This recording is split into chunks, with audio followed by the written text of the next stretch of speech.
bareng kok dhewe. Ora nak masalah barek iku ora, ngono lho. Heeh yo. Jajal nek narata. Dhewe nek ndek bojo milih sing ganteng apa sing elek, Dik? Sing ganteng leres, Bu. Lah aku semangat iki aku. Iku lho sik penontonane nek aku semangat. Sing iku sing maskeran dik mirak-mirik. Tutupan karo mbokane lae ning gurine mbokane ngene tapi mripate nyediaki karo ngene-ngene ngene-ngene. Wong iku rasa ngono goyo tak kandhani. Piye? Duwe mantu ganteng. Goyo ya. Bener omongane Pak Ejah.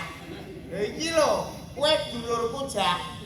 Duwe mantu ganteng. Lho, ora suwe anak doloro ati. Lah nek iso. Lho kok ora iso saiki jaman-jamane kemajuan dunia maya. Jajal bayangno sithik-sithik postingan. Kowe nek postingan nggo ganteng-gantengno. Bener. Adol bareng kok terus komen ya Allah dagelane Krindo Mas Gatot ketok ganteng.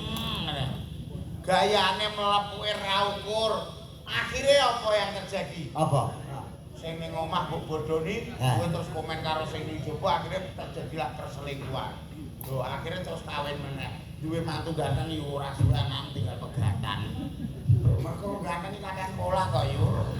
Beda nek wong elek ngene iki. Lah nek wong elek. Lho aja meneh kok duwe bojo siji. Iya. Pacar sing ora duwe. Lakon kowe duwe bojo rupane elek. Iya. Sampeyan tok nawan, tok no sore, tok no bengi aja meneh kok wong wedok nggodho.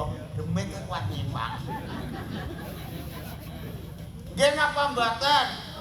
Lah iya, aku ora ngarang iki gampang iki lho. Lho ya ora apa-apa wong kene kadung dulur karo aku. Duwe bojo ganteng iku sumpet dong loro ati, wis usume